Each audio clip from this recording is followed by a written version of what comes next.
Someone asks you about your childhood, and suddenly, your mind goes blank. Not because it was terrible, not because nothing happened, but because somewhere between being a kid and becoming an adult, you skipped a few chapters. And that gap, it quietly shapes the way you live your life today. Sometimes childhood doesn't end with one dramatic moment. It ends slowly. Maybe you were the one cooking dinner for your siblings while your parents worked late. Maybe you became the peacemaker during arguments. Maybe you learned to read people's moods before you learned long division. None of these moments look dramatic from the outside, but inside a child, something changes. Responsibility arrives earlier than it should, and childhood quietly steps aside.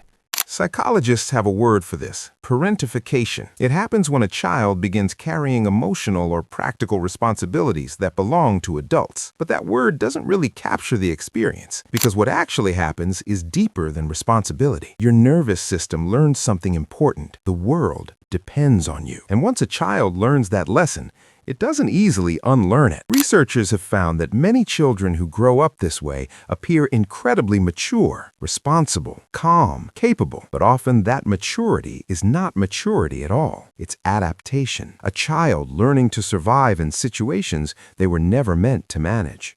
Children who grow up too fast often develop powerful abilities. They can read emotions quickly. They sense tension in a room instantly. They solve problems before anyone else even notices them. In many ways, they become incredibly capable people. But these strengths come with a hidden cost, because the same skills that helped you survive childhood can make adulthood exhausting. Many adults who grew up too fast struggle with things that seem simple to others: resting without guilt, asking for help, letting someone else take care of them. Those things can feel strangely uncomfortable because when you were young, stability depended on you staying strong. So your brain built an operating system around that belief, and that system is still running. This pattern often shows up in relationships too. You might find yourself becoming the reliable one, the problem solver, the emotional support for everyone else. Sometimes you're drawn toward people who need fixing, not because you want to rescue them, but because being needed once felt like love. And when someone offers steady, healthy love, it can actually feel unfamiliar, even uncomfortable, because chaos may feel strangely more familiar than stability.